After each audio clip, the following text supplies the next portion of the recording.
Olá, tudo bem com vocês? Bom dia! Hoje, 19 de maio, com mais uma edição do Agrofag. E agora a gente está sentindo, né, as temperaturas caindo, o inverno se aproximando, friozinho por aí. Aquele friozinho gostoso, né? Usar as roupas de frio, né? Bom dia, pessoal!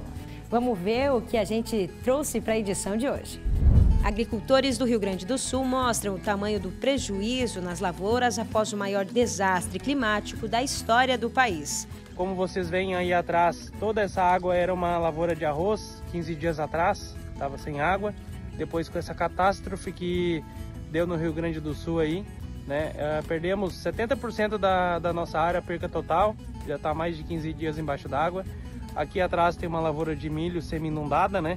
Aqui é uma várzea, tapou totalmente, né? Então, 1,5 m de água em cima dessa lavoura aqui.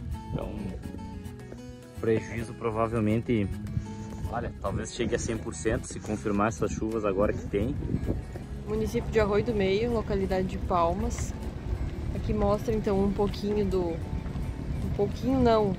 praticamente o estrago que essa enchente fez. E aqui dá pra ver que toda a plantação de soja foi perdida, plantações de milho, não deu tempo de ser colhido e que agora vai ficar na terra, não tem mais condição nenhuma de colher. E a gente está gravando esse vídeo para Agrofag. Especialistas avaliam as causas da tragédia e os impactos para o agronegócio. O Agrofag vai falar também sobre técnicas de manejo de fertilizantes, que podem aumentar a qualidade nutricional das plantas.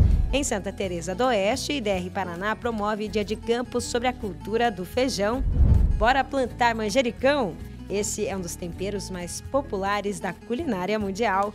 No Agrofag, pelo Brasil, tem informações sobre o melão cruá, o uso de amido de mandioca na panificação e o produtor, que colheu um cacho gigante de bananas. Não consegue segurar? Aí. Arturinha, nossa, aí. Meio fraco, um cachinho de banana. Não é fácil, gente.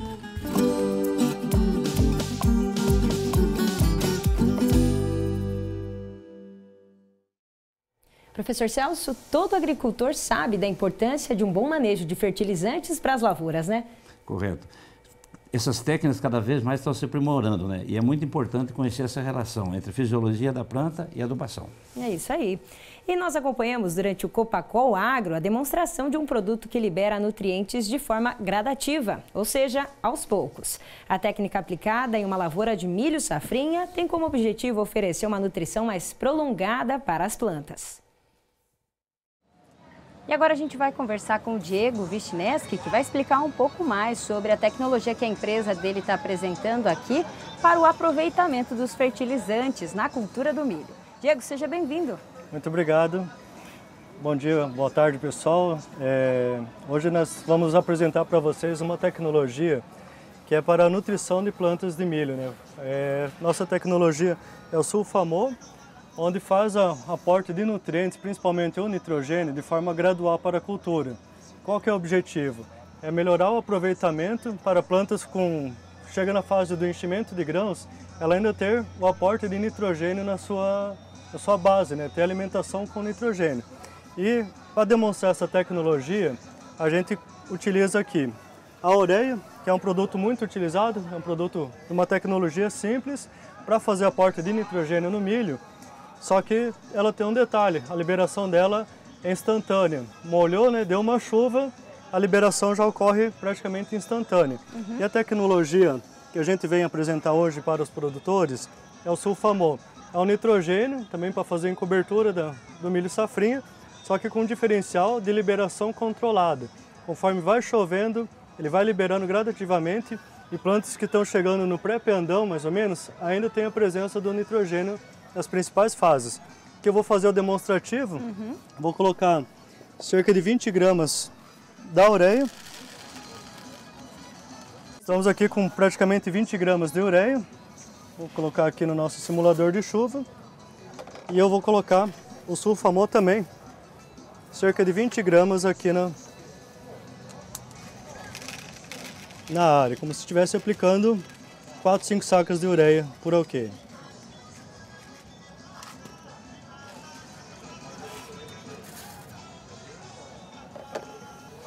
demonstrou a chuva, então, agora, né?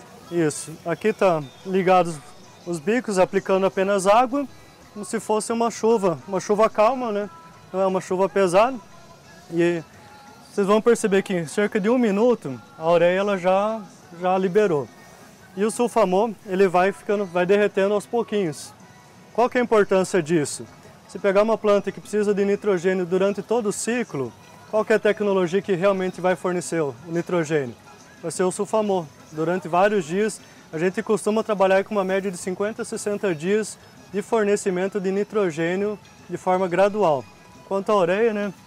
Deu uma chuva, 4, 5 dias, derreteu essa tecnologia, a planta vai comer em poucos dias e dali para frente, depois de 10, 15 dias, ela precisa de mais nitrogênio, ela já vai ter carência. E aqui com essa tecnologia de liberação controlada, a planta sempre vai encontrar nitrogênio durante seu ciclo ali. Uhum. Então, para a gente explicar para quem está nos acompanhando também, nesse caso, a quantidade é a mesma. A quantidade é a mesma. E nesse caso, a planta ela vai ter esse suporte, então, da tecnologia sendo, né, distribuída ao longo desses próximos dias aí, mas não vai faltar, por exemplo? Aí depende muito do potencial produtivo, mas vamos comparar assim, qual que é o grau de eficiência de um produto do outro. Eu fiz um cálculo para produzir meu milho e na minha conta apareceu que eu preciso de, vamos falar assim, 250 quilos de nitrogênio, certo? Vou jogar 5 sacas de ureia, mais a minha adubação de base. Qual que é o diferencial de um produto do outro? Aqui a tua eficiência, ela pode cair pela metade. Às vezes, pela conta, você precisou de 5 sacas por alqueire, você joga, só que na verdade você está aproveitando 2, 2,5. Vai faltar nitrogênio. Já com uma tecnologia de liberação gradual, o que você investir, fazer o teu investimento, vamos falar assim, investir 5 sacas do sulfamol por alqueire, buscando essa pontuação de nitrogênio, você vai ter ali 95% até 100% de aproveitamento desse produto. Esse é um dos principais fatores, porque uma tecnologia ou outra, o grau de aproveitamento. Uma tecnologia você pode perder, tem casos aí que perde até mais da metade, né? Mais de 50%. E aqui, um diferencial desse produto, que você pode aplicar ele até em tempo seco. Muitos produtores gostam muito de trabalhar com essa tecnologia, ela não é dependente de chuva. A ureia tem que chover para ocorrer a liberação. Esse aqui você vai aplicar, conforme vem a chuva, a próxima chuva, o produto vai estar esperando a umidade chegar. Isso daí o produtor ganha também na parte operacional. Essa parte operacional, ele planta o milho, se hoje está um dia de sol, a ureia nem pensar de aplicar. Vai aplicar e vai perder, não vai chegar na raiz. O sulfamol ele pode aplicar, quando vem a próxima chuva ou começar a umedecer o solo, vai liberando controladamente. E é um ganho aí que a gente bate aqueles 95% de aproveitamento. Também otimiza, né, ali a sua operação. A operação também fica muito mais tranquila, que ele pode fazer num dia que ele está mais tranquilo também, né? Ele pode escolher o melhor dia para fazer a aplicação no produto, porque ele não tem uma janela específica, né? Pode plantar o milho e já entrar aplicando em seguida ali. Terminou o plantio dos talhões, deu uma tranquilizada no serviço, pode fazer a aplicação, não precisa ficar olhando para o céu esperando uma chuva, né? Entendi, muito bacana. Beleza? E ó, a gente consegue ver aqui, ainda não dissipou todo o material, ainda não foi todo distribuído, né? Então realmente ele é mais contínuo, vai ter essa distribuição gradual aí. Diego, obrigada pela sua explicação aqui e até uma próxima oportunidade. Muito obrigado, pessoal. Interessante conhecer essa técnica aí de distribuição gradual desses nutrientes, né? Tem que conhecer essa técnica, mas tem que entender, né, da planta, né, Antoniela? Veja bem, hoje a fisiologia da planta ela é mais conhecida. Então a maioria dos agrônomos deve aprofundar na fisiologia da planta, porque isso tem tudo a ver com a absorção de nutrientes e produtividade. E as empresas, nas suas pesquisas, estão disponibilizando produtos cada vez mais eficazes. Esse produto, que ele degrada ao longo do tempo, existe uma absorção lenta da planta. Isso é muito bom, porque não se perde o produto de uma vez só, quer dizer, ela vai liberar gratuitamente e ela vai usar isso daí na medida que ela precisa. Aparentemente pode ser um produto mais caro, mas o benefício que vai dar para a planta em relação à produtividade é muito bom. Então o agricultor tem que fazer o balanço, o que é melhor para ele. Eu acredito que no futuro, essa fisiologia da planta e essa tecnologia cada vez mais avançada, a eficiência, a produtividade vai aumentar a barbaridade. Muito bem.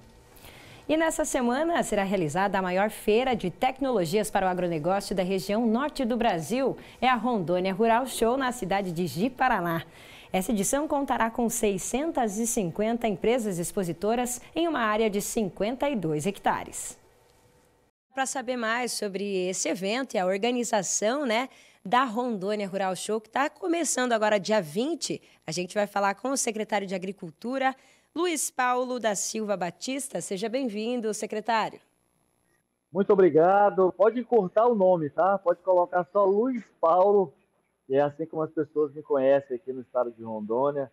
E eu quero, desde já, agradecer esse espaço que está sendo concedido para o estado, para o governo. Conta pra gente, essa 11ª edição vai ter aí mais de 650 expositores numa área de 52 hectares. As expectativas estão boas, então. A Rondônia Rural Show, nos últimos 4 anos, cada vez mais tem elevado o seu nível, tanto no nível de organização, quanto no nível de estrutura também. E é isso que tem atraído cada vez mais os expositores.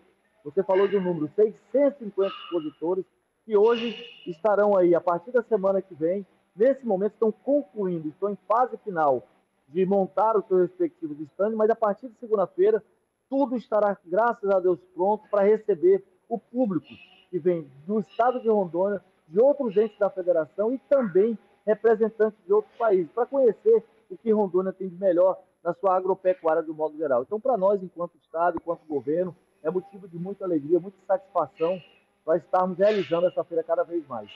Secretário Luiz Paulo, eu queria que você destacasse também alguns dos principais assuntos, Já temos aí, pela visão de cima, do alto desse evento, máquinas agrícolas, tecnologias para produção de grãos, para pecuária. Queria que você trouxesse alguns desses destaques aí para nós. O Centro Tecnológico se torna, na verdade, uma vitrine das mais variadas espécies, tanto voltada para os cultivos, para as culturas que Rondônia tem, como também uma vitrine de tecnologia, com a presença da inteligência artificial, a IA. E isso por quê? Porque cada vez mais os empresários estão trazendo para a Rondônia Rural Show o que há de melhor no mercado nacional e internacional, para que o nosso pequeno, médio e grande produtor possa adquirir esses maquinários, sejam eles maquinários pesados, implementos agrícolas de modo geral, e trabalhar em suas lavouras, em suas produções de modo geral, para que nós tenhamos cada vez mais produtos com qualidade e sustentabilidade. O reflexo dessa grandiosa ação que é a Rondônia Rural Show Internacional, ela não só fomenta a economia do estado de Rondônia, mas também proporciona aos produtores, de um modo geral, um ambiente extremamente voltado para absorver conhecimento técnico. Então tá aí o secretário Luiz Paulo falando sobre esse grande evento que vai acontecer do dia 20 a 25 de maio. E eu queria saber se ele tem mais um recado, então, para trazer aqui para quem nos acompanha. Secretário. Olha, apenas em nome do governo do estado de Rondônia, em nome do nosso governador Coronel Marcos Rocha, mais uma vez agradecer imensamente a imprensa que tem sido parceira desse grandioso evento. Um evento que é realizado 100% pelo governo do estado. A entrada é gratuita, das 8 às 18 horas. Você pode comparecer aqui no Centro Tecnológico Vandecer Hack e verificar o que há de melhor, tanto em tecnologia voltada para a produção com qualidade e sustentabilidade, bem como também adquirir conhecimento por meio das inúmeras palestras e painéis que estarão aqui disponíveis para você. Mais uma vez, muito obrigado. E venha você conhecer a Rondônia Rural Show Internacional, que está na sua 11ª edição, aqui na cidade de Paraná, no Centro Tecnológico Vandecer Hack, no coração do nosso querido e amado estado. Que Deus possa nos abençoar abundantemente, para que nós tenhamos uma Rondônia Rural Show Internacional de sucesso em negócio, público visitante e, acima de tudo, para que nossos produtores, do modo geral, saiam satisfeitos.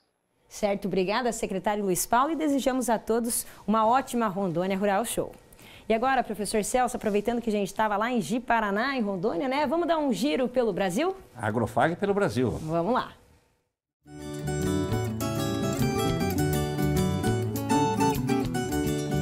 A gente começa com um vídeo que foi enviado pelo nosso WhatsApp e que veio lá de Santo Antônio do Sudoeste, aqui no Paraná mesmo. Olhem só que interessante, o seu Roque da Costa tem um sítio onde planta bananas. Ele fez questão de registrar o momento em que colheu um cacho enorme da fruta. Vamos acompanhar. Aí, ó, pessoal, temos aí, ó, eu, irmão Joso, uma paneirinha meio comum aqui, tirando um cachinho de banana aqui. Eu tive que trepar numa escada. O irmão Joso vai me ajudar Vamos segurar esse cachinho aqui.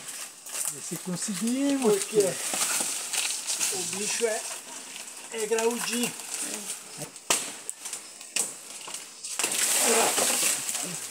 Tranquilo. Pode ir soltando para baixo. Vai puxando. Torci aí o tamanho do bicho. A alturinha do bicho. Olha aí o cachinho aí, pessoal. Sofrido para tirar. Aí, pessoal. Vocês acham que é brincadeira? Eu, irmão Joso aí, sofrendo um dia para tirar um cachinho de banana. Dá uma olhada aí. Dele, dá uma olhada aqui, Bugio. Aqui tem tamanho, dá uma olhada. Vamos ver a tua altura aí, Joso. Bota no chão aí, eu vou ver se consigo. Não consegue segurar, meu? Dá uma olhada aí. Aí. A Arturinha nossa aí. Meio fraco, caixinha de banana. Não é fácil, gente. Tá vendo? Esse é desse tipo aí. Vamos, Gil, aqui ó. Nossa, que bacana, né? Que bacana o seu Rock mostrando aí essa colheita. E é engraçado demais também, né? Cachinho não. Cachinho não, é caixinha de Itu. Muito gigante muito bacana. esse caixa aí, que legal, né? Bonito de ver essa colheita aí. Muito bom.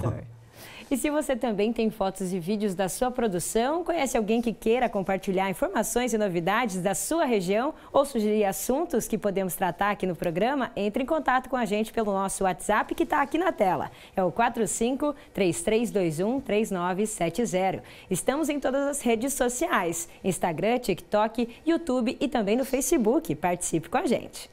Professor Celso, agora a gente vai dar uma olhada em umas fotos que foram enviadas pelo Adriano Cardoso, que é médico veterinário, nosso parceiro aqui no Agrofag, dessa fruta aqui, que ele encontrou lá em São Miguel do Iguaçu, na propriedade de um vizinho dele. Olha só que interessante, né? Totalmente diferente. Eu vi essa fruta lá na Sanetec, tentei descobrir, mas não é a minha área, né? Então, pois é, né? Interessante. E nós pesquisamos e a gente descobriu que trata-se do melão conhecido como cruá. E quem vai trazer mais informações sobre essa variedade de melão é o Sérgio Sartori, que é de Rio Claro, em São Paulo, e especialista em frutas raras. Vamos ver o que ele fala. O melão cruá, ele é uma fruta brasileira, isto é, uma fruta nativa, oriunda do sul do Brasil.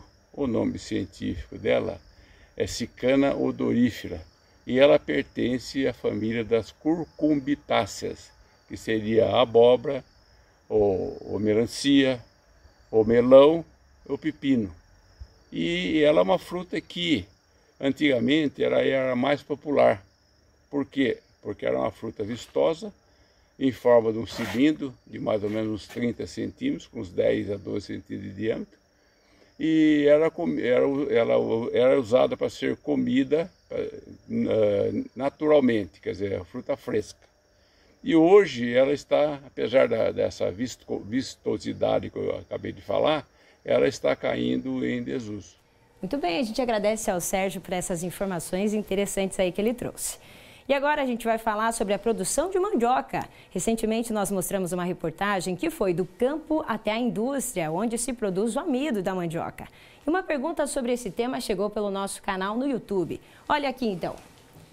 A farinha de mandioca não poderia ser utilizada em substituição ao trigo importado na indústria alimentícia? Quem traz a resposta para essa pergunta é o Ivo Piarim, diretor da Associação Brasileira dos Produtores de Amido de Mandioca. As minhas saudações a todos que assistem ao programa Agrofag. Em atenção à indagação de uma dessas pessoas que acompanham o programa, em relação à utilização dos derivados de mandioca em substituição à parte do trigo que nós importamos para atender o consumo nacional, cabe dizer aqui que isso poderia ser tratado num seminário, mas brevemente aqui vou tentar fazer algumas colocações. É perfeitamente legal, isso é permitido legalmente, a adição desses amidos. E também, tecnicamente, nós temos muitos trabalhos que corroboram que essa adição em muitos produtos ela é benéfica, ela traz resultados melhores para aqueles produtos que são produzidos quando você adiciona amidos e no caso específico amido de mandioca. Um desses produtos, por exemplo, são os biscoitos, que se tornam mais macios, mais crocantes, quando você propicia a eles uma quebra do glúten através da adição de amidos que não contém glúten. O amido de mandioca ele é livre de glúten. Então, se você faz um composto onde adiciona o amido de mandioca, você tem uma quebra do glúten. Isso propicia um biscoito mais macio, mais crocante, aquele tipo de biscoito que derrete quando você o mastiga. E é uma característica excelente para a produção de biscoitos. E é uma característica que o amido de mandioca confere. O grande problema é a questão mercadológica. Nós temos aí uma grande produção nacional que vem crescendo e temos também a importação. Quando é viável economicamente, alguns moinhos e algumas indústrias fazem a utilização de amidos para produzir trigos, farinhas de trigo com um teor de glúten mais baixo, ou mesmo aquelas indústrias que utilizam um grande volume de farinha de trigo na produção dos seus produtos, também agregam alguns tipos de amido, entre eles o amido de mandioca, para incrementar a sua produção, para diminuir seus custos. Então, economicamente, é o grande gargalo. Nós temos hoje também a produção e a busca de produtos livres de glúten, as farinhas panificáveis livres de glúten, e a mandioca é uma das que mais se adapta a esse tipo de produto, pelas suas características. Produz produtos de excelente qualidade, pães que nada devem a um pão feito com farinha de trigo pelas suas estruturas. Então nós temos aí condição de estar atendendo esse mercado, que é um mercado crescente, tanto a nível de Brasil como a nível mundial. Hoje temos uma grande exportação de farinha de mandioca panificável para países como Estados Unidos, Europa e outros continentes. Então é um mercado que está se colocando como alternativa para aqueles que querem diminuir a ingestão de glúten. São as farinhas panificáveis sem glúten.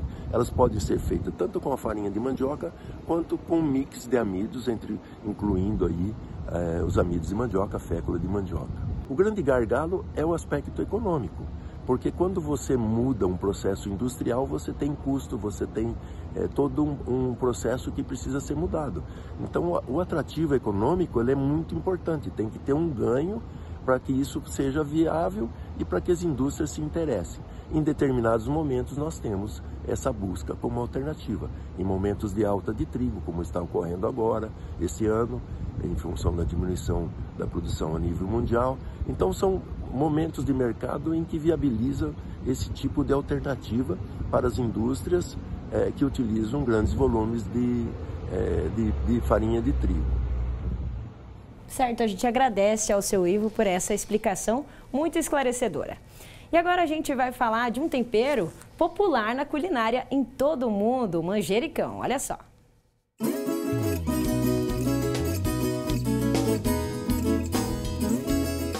O manjericão é uma planta de grande valor comercial e cultural.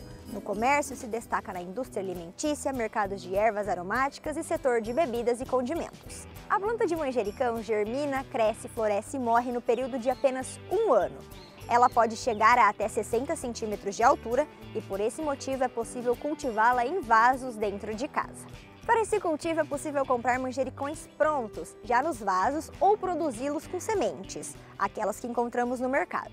O importante é se atentar ao tamanho do vaso, que deve ter entre 20 e 30 centímetros de profundidade. Usar um substrato de boa qualidade ou uma mistura de terra e composto orgânico.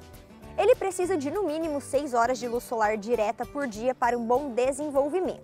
O solo deve ser levemente úmido e a colheita das folhas pode ser usadas como podas, cortando os ramos em cima e na lateral para promover o crescimento e estimular novas ramificações. Na hora da escolha, é importante lembrar que as variedades de manjericão apresentam diferenças nas características em forma, aroma, sabor e uso culinário.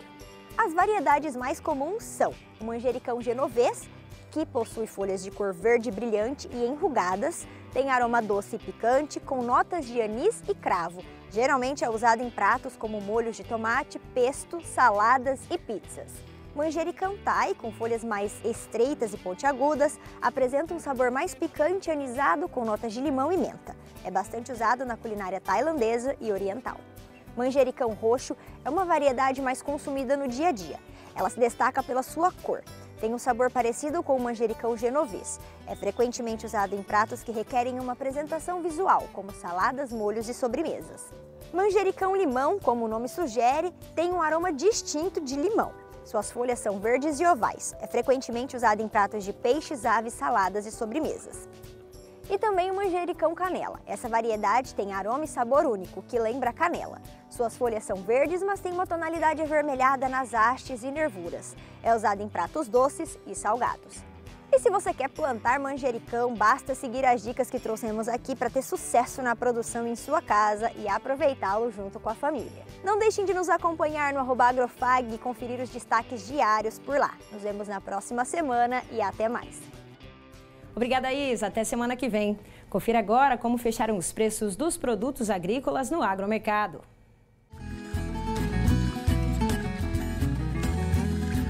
A saca da soja em Cascavel, R$ 118,00. A saca do milho, R$ 51,00. E a saca do trigo, R$ 75,00.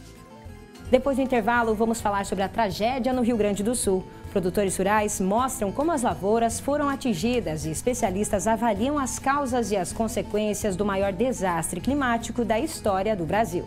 É já já.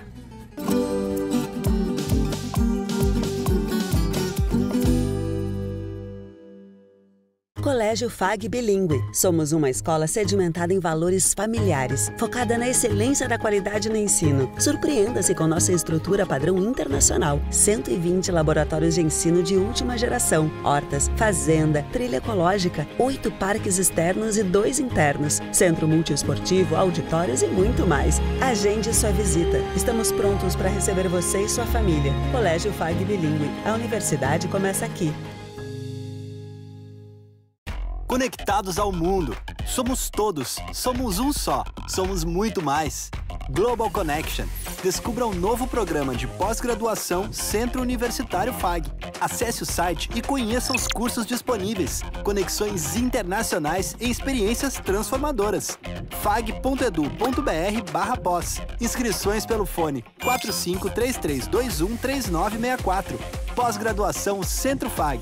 Global Connection. Realize. E se você pudesse escolher como desejaria estar em 5 anos? Considere a carreira e seus sonhos. Considere a velocidade das mudanças no mundo e do trabalho. Ninguém evolui sem metas, sem estudo. Uma escolha inteligente te impede de parar. Centro Universitário FAG, a escolha da inovação, excelência e do empreendedorismo. Inscrições pelo site fag.edu.br/vestibular.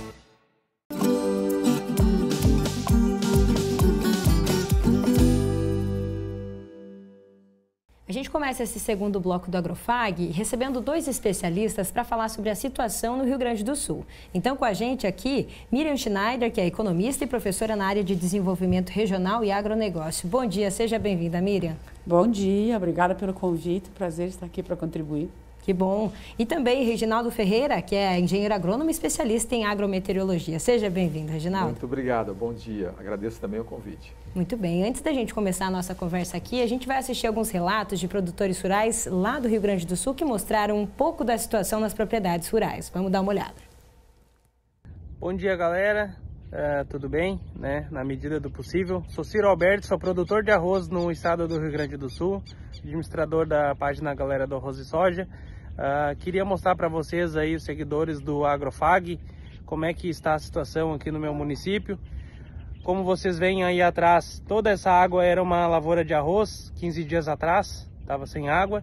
Depois com essa catástrofe que deu no Rio Grande do Sul aí, perdemos 70% da nossa área, perca total, já está mais de 15 dias embaixo d'água. Aqui atrás tem uma lavoura de milho semi-inundada, Então está bem complicado e precisamos de muita força, muita ajuda do governo do estado, governo federal para reconstruir essas propriedades, reconstruir as cidades que foram afetadas, alguns lugares com perca total, as pessoas morando em abrigos, escolas, está bem complicado no nosso estado. Então eu queria mostrar um pouquinho, o relato aí como é que está a minha lavoura.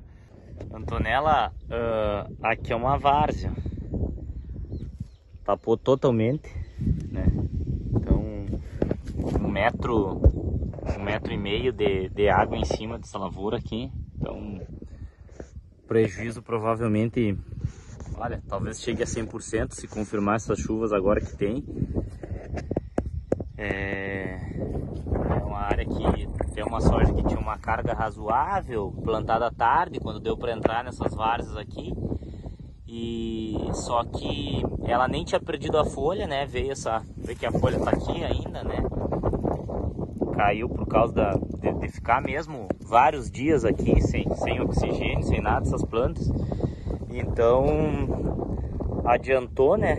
Essa maturação, adiantou esse ciclo à força. Provavelmente eu imagino aqui uma quebra aí de uns 50% do que tinha previsão de colher nessa várzea. Ela era até relativamente boa pela época, uma várzea de final de dezembro aqui, início de janeiro, que deu para plantar essas áreas, mas agora a gente nem sabe se vai conseguir colher, né? Essas áreas baixas assim, onde o rio subiu e tapou tudo, né? Estamos com duas máquinas aqui de novo. Como que junta isso aqui com água dentro? Ó, fica tudo. Tá junto com as bolinhas mais de pé, uns trechinhos ali, um pouquinho mais em pé. Mas não tem como juntar. E ainda que sai um arroz até que muito bonito. O arroz que faz 40 dias que tá caído, até que tá muito bonito até. Mas tá olhando aqui pra tirar o que dá hoje. O Gabriel tá tirando o resto lá. Bom, esse vídeo aqui é do Rio Grande do Sul, município de Arroio do Meio, localidade de Palmas. Aqui mostra então um pouquinho praticamente o estrago que essa enchente fez. E aqui dá pra ver que toda a plantação de soja foi perdida, plantações de milho, que não deu tempo de ser colhido e que agora vai ficar na terra, não tem mais condição nenhuma de colher. E a gente tá gravando esse vídeo pra Agrofag. Que situação, né, gente? A gente não consegue nem ter dimensão aqui, né? Mas realmente é muito difícil o que eles passam. E para a gente ter uma ideia agora, já, Reginaldo, começando contigo, como é que a gente pode fazer esse histórico, né? Para a gente relembrar a situação climática, o que afeta principalmente agora o Rio Grande? Não há dúvida que nós estamos passando pelo momento como um todo no mundo, de situação realmente que a gente diz de extremos. Extremos é algo que nós utilizamos na meteorologia para quando nós vamos fazer alguns projetos, para que a gente, na realidade, possa ter uma situação de segurança em relação a alguns eventos climáticos. Aquilo que era considerado eventos extremos, principalmente para a engenharia, hoje ou nos últimos anos, parece que tem se tornado mais comum. Então, o que aconteceu no Rio Grande do Sul, que aconteceu algo semelhante lá em 1941, parece tão longe, né? É algo que, na realidade, a gente não pode dizer que vai demorar essa quantidade de anos para voltar novamente. Então, nós estamos passando pelo momento, na realidade, relativamente difícil em relação à condição meteorológica, e esses eventos que aconteceram no Rio Grande do Sul, não só no Rio Grande do Sul. Na realidade, a gente, se fazer uma retrospectiva, a gente vai ver que eventos assim semelhantes, não só com chuva, mas com seca e com temperatura, vem ocorrendo num globo como um todo. E o que a gente avalia, como a gente conversava aqui, né, um pouco antes, é sobre a geografia em si, a topografia do Rio Grande do Sul e o que levou a piorar esse cenário. É o que a gente tem agora, né? Na verdade, isso é importante, porque a geografia contribui muito. A maioria dos produtores rurais, de modo geral, escolhiam sempre fazer as suas propriedades, ou ter a sua casa, a sua moradia, as suas instalações sempre mais próximo da água. E não é diferente da maioria das cidades, né? Sempre mais próximo da água. E ali a gente tem, na realidade, um relevo relativamente alto no entorno, algumas montanhas, mas temos alguns riachos, e as pessoas sempre fizeram e desenvolveram as suas cidades, porque era muito mais fácil, principalmente por meio de transporte, né? E isso, na realidade, trouxe uma situação, na realidade, desconfortável agora, nesse momento, principalmente dessa quantidade elevada de chuva. Porque, na verdade, 3 fatores contribuíram, não só esse da condição do relevo, mas dos fatores climáticos, a gente tinha uma corrente de umidade relativamente muito grande, vindo da Amazonas. Isso acontece de vez em quando, mas aconteceu da gente ter esses 3 eventos ao mesmo tempo. A gente teve a corrente de umidade, a gente teve um cavado, que a gente chama isso na região de baixa pressão, o que causou instabilidade e possibilidade de chuva ao mesmo tempo dessa corrente de umidade, e a gente teve esse bloqueio atmosférico do Brasil Central que impedia com que as frentes subissem, dividissem um pouco dessa água com os demais. E isso, na realidade, trouxe uma situação inusitada, uma quantidade muito grande de água em um período relativamente curto e que trouxe aí um transtorno relativamente grande para muita gente. Eu vou fazer uma pergunta para os dois discutirem aí, né? O aquecimento global é o causador de tudo isso? Eu prefiro ter uma mudança climática, né? Porque o aquecimento global entrou numa coisa meio pejorativa, né, ultimamente. Está claro que tem um impacto importante, né, na intensificação dos fenômenos que já haviam, né? E existem mapeamentos que são... Essa discussão já está presente, né? Desde os anos 70, né? Você tem uma discussão, mas mudar o modo de produção e reorganizar a sociedade é uma coisa muito difícil. O modo de produção que nós vivemos levou 300 anos, 400 anos sendo construído, gestado, né? E eu acho que a mudança climática, ela é um ponto de inflexão. Nós vamos ter que mudar esse cenário para continuarmos vivendo nesse modelo, né? E, segundo tem um relatório de 2010, né, que já dizia que as secas na Amazônia seriam mais violentas e as chuvas no sul seriam mais violentas, porque violenta é a palavra, né? E isso vai mudar totalmente o cenário econômico, de produção do agronegócio, de produção de alimentos, porque a palavra é alimentos, porque quando eu falo com meus alunos, eu sempre falo que agronegócio tem dois aspectos, né? O agronegócio exportação, que é mercado internacional, uma disputa de competitividade, e a garantia de segurança estratégica de oferta de alimentos interna, porque não há modelo de desenvolvimento sem a garantia da sustentabilidade alimentar para uma sociedade, né? Nós precisamos, o Rio Grande do Sul é muito importante, né? Mas eu tenho assim, não é nem convicção, eu tenho... os dados são claros de que a mudança climática tem um componente importante. E para frisar só a situação, né, desde aquela última enchente, então grande enchente de 41, a gente tem esse impacto ainda maior, né, Reginaldo, até agora. Sim, o impacto é muito mais relevante. Até porque em 1941 a gente não tinha a quantidade que a gente tem hoje de áreas impermeáveis. Então a gente tinha uma quantidade muito menor.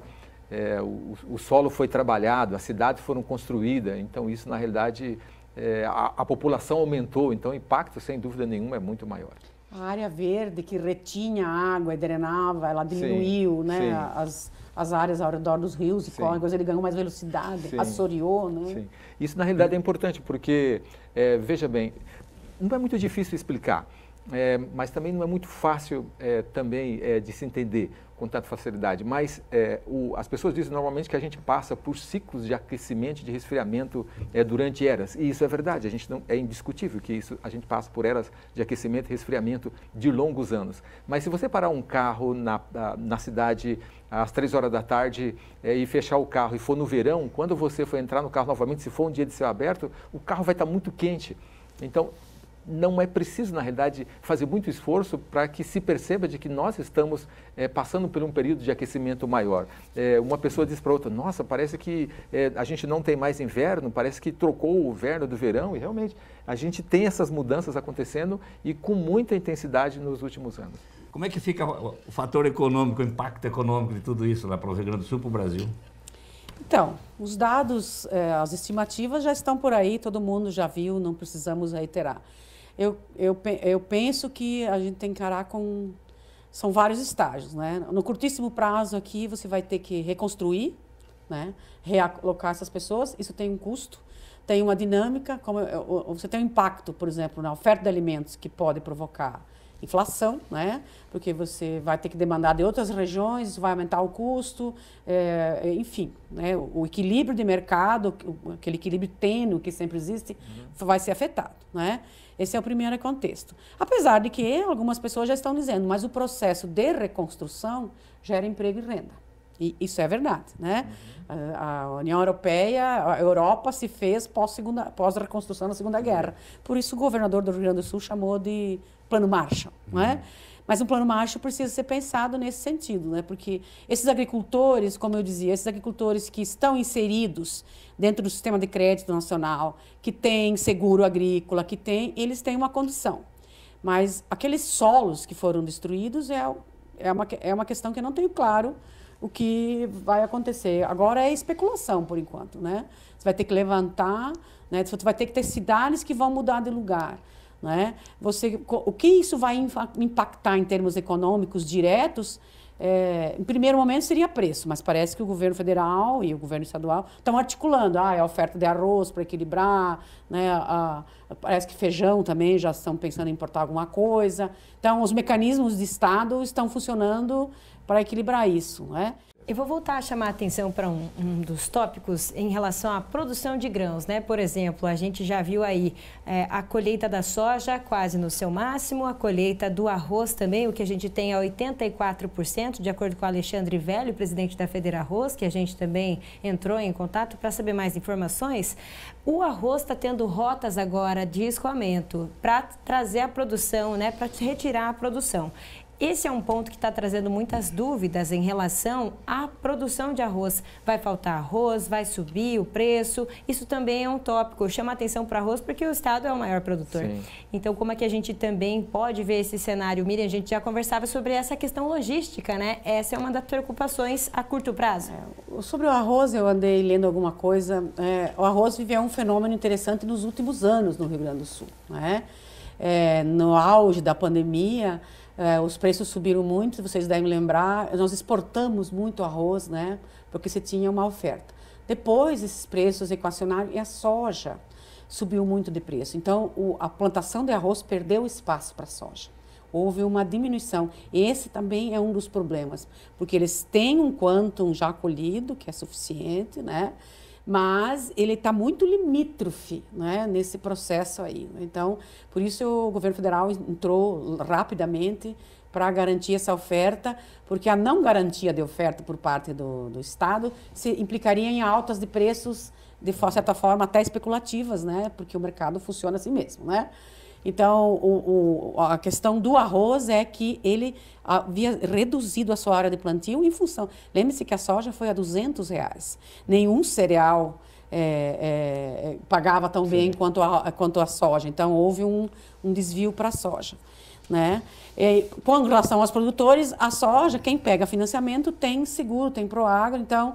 eles estão protegidos, mas é aquilo que nós falávamos, a política agrícola no Brasil, ela se resume ao Plano Safra. E isso é uma coisa que precisa mudar. Nós precisamos fazer como fazem os países desenvolvidos, né?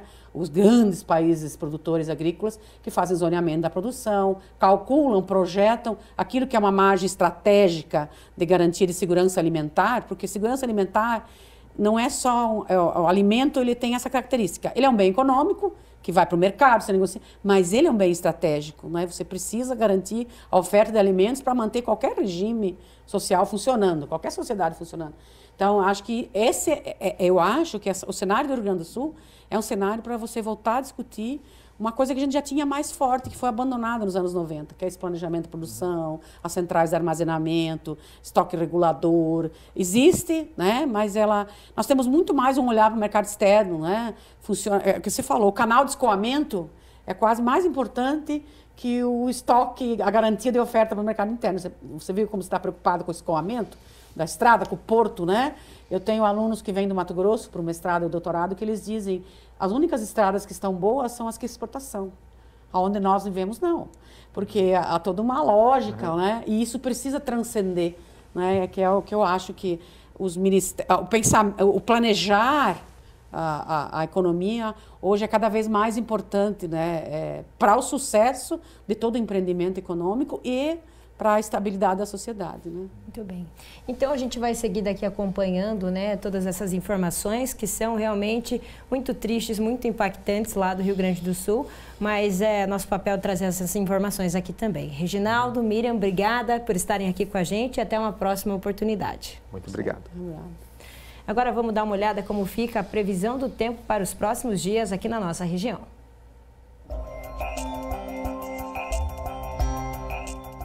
Dias mais frescos para a maior parte das cidades paranaenses após a aproximação da frente fria ao estado. E hoje continua assim, aqui em Cascavel com a concentração de nuvens bem elevada. Conforme mostra o CIMEPAR, algumas pancadas de chuva podem cair hoje. Já para amanhã, sol brilhante e céu bem claro ao longo do dia. Nessa condição, as temperaturas devem cair um pouco mais. A mínima é de 13 e a máxima é de 23 graus. Entre terça e quarta, estabilidade em Cascavel, sem risco de chuva. E os termômetros trazem temperaturas mais amenas. A máxima na quarta é de 27 graus. Lá em Guaíra, hoje o dia também permanece nublado e com temperaturas mais baixas nas primeiras horas da manhã. A variação hoje é dos 15 aos 20 graus. Tempo fresquinho, mas que já muda nos próximos dias. Tem calor de novo em Guaíra. No mapa das temperaturas, a mínima para terça e para quarta é de 20 e pode chegar aos 30 graus. Sensação agradável.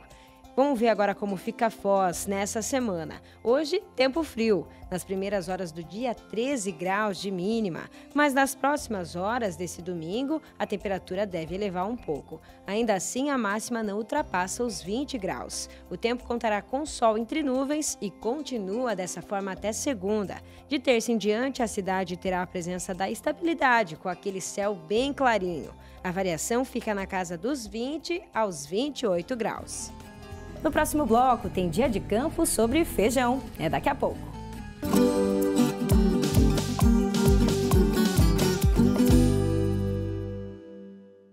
Colégio FAG Bilíngue. Somos uma escola sedimentada em valores familiares, focada na excelência da qualidade no ensino. Surpreenda-se com nossa estrutura padrão internacional. 120 laboratórios de ensino de última geração, hortas, fazenda, trilha ecológica, 8 parques externos e 2 internos, centro multiesportivo, auditórios e muito mais. Agende sua visita. Estamos prontos para receber você e sua família. Colégio FAG Bilíngue. A universidade começa aqui. Conectados ao mundo.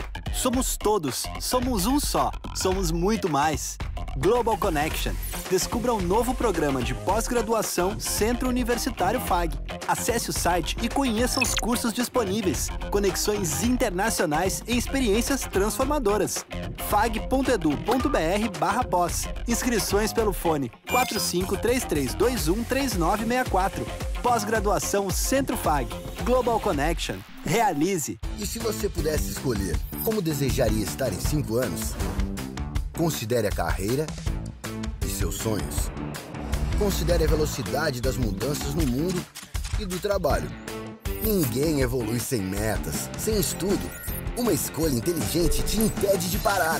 Centro Universitário FAG, a escolha da inovação, excelência e do empreendedorismo. Inscrições pelo site fag.edu.br/vestibular.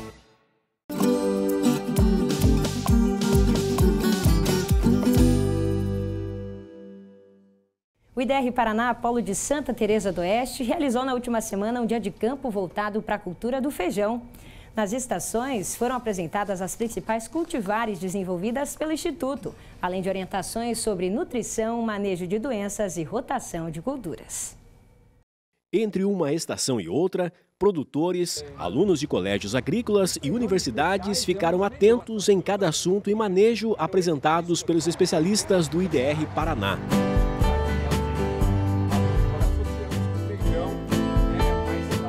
Aqui o pesquisador Luiz Antônio Zanão falou sobre a nutrição das plantas, destacando a importância da correção de acidez e a preparação do solo para absorver o máximo de nutrientes, dando condições de crescimento para as raízes. Aqui a gente mostra para o produtor, né, uma planta de feijão. Muitos falam que a raiz do feijão é um sistema radicular pouco profundo, mas é porque a gente não dá condição dele aprofundar. Então, se a gente der, aqui por exemplo, ó, nós colocamos uma condição ideal de crescimento, essa planta está com uns 30 dias e o sistema radicular está chegando a 80. Né? Então, a gente tem que fazer com que lá no campo essa planta consiga crescer a raiz e aproveitar essa água, esses nutrientes que estão nessa camada de 80 centímetros. Outro tema com grande procura e dúvidas pelos visitantes foi sobre a adubação das plantas com dejetos de animais. Nós avaliamos a fertilidade do solo do oeste do Paraná e 75% das áreas já está com uma fertilidade boa, muito boa. E nesse caso a gente só faz uma adubação de reposição.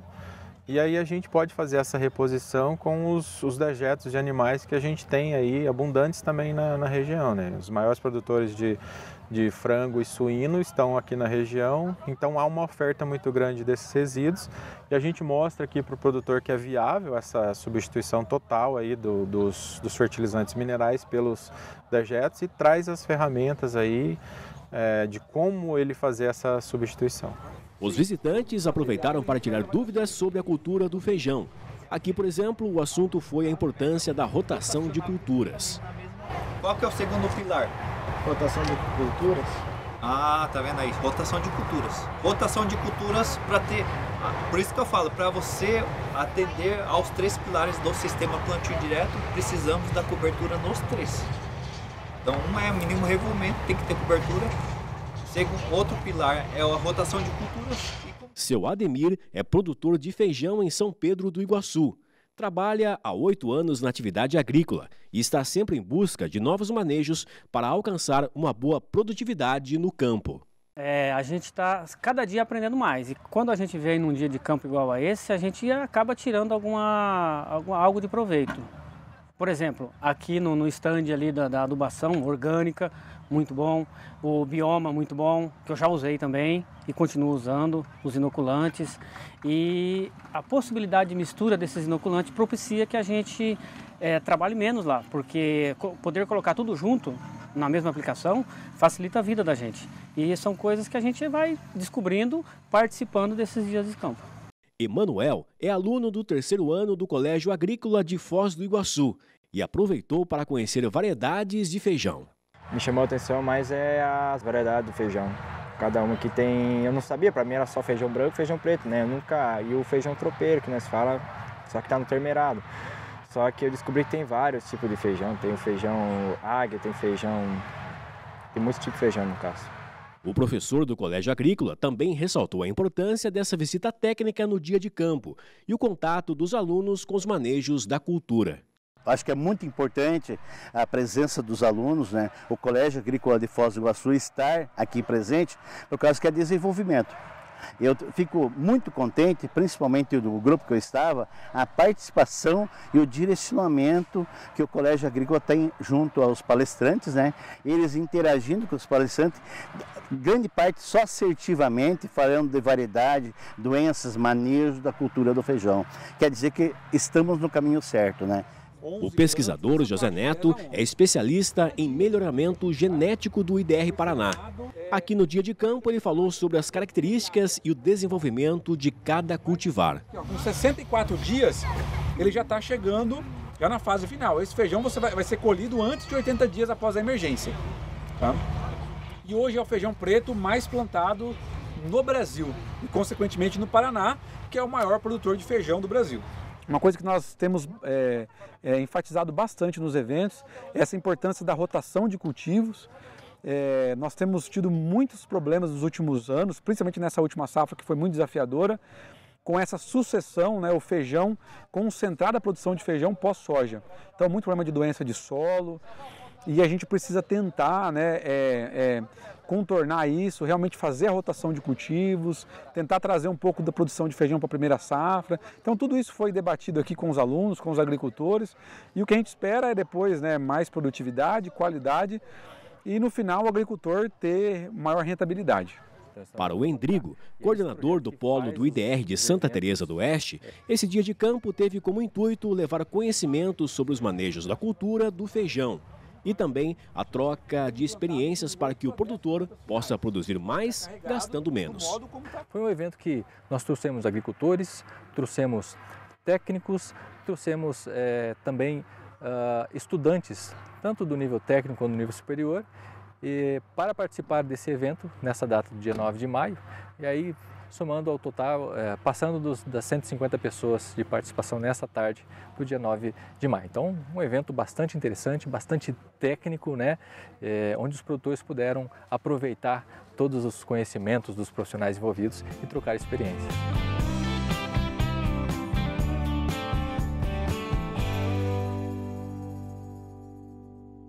Confira como fecharam os preços da proteína animal nessa semana.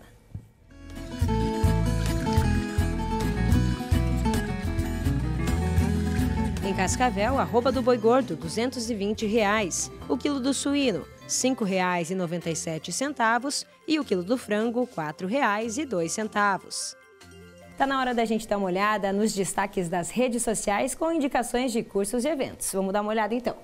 Operação e manutenção de colhedoras de grãos tangencial. É um curso que vai ser realizado pelo Sindicato Rural de Cascavel no dia 20 até o dia 24, então essa semana, né, das 8 da manhã até as 5 horas da tarde. Para quem quiser fazer a sua inscrição, basta entrar em contato com a equipe do Sindicato Rural. Temos também aí a indicação do curso de manutenção de equipamentos aviários. É um curso promovido pelo Sistema FAEP-Senar que está acontecendo em Assis Chateaubriand. Então, especificamente, essa manutenção 20 e 22. E temos também mais um tema aí que o Senar traz em relação à avicultura, que é a ambiência na avicultura. Vai acontecer do dia 27 ao dia 29. Então, para quem quiser saber mais informações, tem QR Code na tela e você pode falar com a equipe do Senar Paraná. Temos também aí a indicação, né, dos melhores TCCs da agronomia na Areac, terça-feira, às 7h30 da noite. Esse que é um evento já tradicional, né, professor? Muito tradicional. Os melhores TCCs são levados para lá para ser apresentados para os agrônomos, para todo mundo lá. Destaque para esses acadêmicos, né, que fizeram trabalhos aí que tiveram um bom desempenho. Com certeza. E bons trabalhos, hein? Ótimos trabalhos. Muito legal. Então, 7h30 da noite na Areac, terça-feira. Também trazemos aqui o terceiro dia de campo Integra Arenito, no Polo de Pesquisa e Inovação do IDR Paraná, em Paranavaí. Dia 12 de junho, a partir da 1h da tarde, vai até às 5h30. Tem aí práticas culturais sobre a mandioca no estado do Paraná, melhoramento genético, tem também os resultados da colheita mecanizada de raízes de mandioca, então vários temas aí interessantes. Para você que quer saber mais, olha o telefone na tela, 44-3423-1157. E olha só essa foto que a gente recebeu, essas fotos, na verdade, Marcos Munhac, que é engenheiro agrônomo, né? Tá sempre aqui no Agrofag com a gente. Está no estúdio aqui sempre. Já esteve aqui, né, no estúdio com a gente. Foi para a China conhecer um pouco mais sobre a produção de lá. Ele conversou com alguns agricultores, visitou alguns sistemas, né, produtivos e também falou sobre seguro rural, que é a área dele. Muito legal aí essa visita que ele fez, né? E olha só, para quem está em casa, tá vendo esse doce na tela, né? Que coisa linda. Quem preparou, então, essa goiabada especial com frutas lá do próprio sítio deles é o seu José e a dona Lúcia Cuiava. Que legal, né? A gente experimentou essa goiabada, estava boa demais. Aparentemente está muito bonito, devia estar uma delícia, hein? Então, e o sabor, então, sensacional. Então, é com essa foto que nós encerramos as redes sociais dessa semana. Professor, te vejo no domingo que vem. Até domingo que vem, Antoniela. Até domingo que vem, pessoal. Tchau, tchau, pessoal. Até mais. Tchau.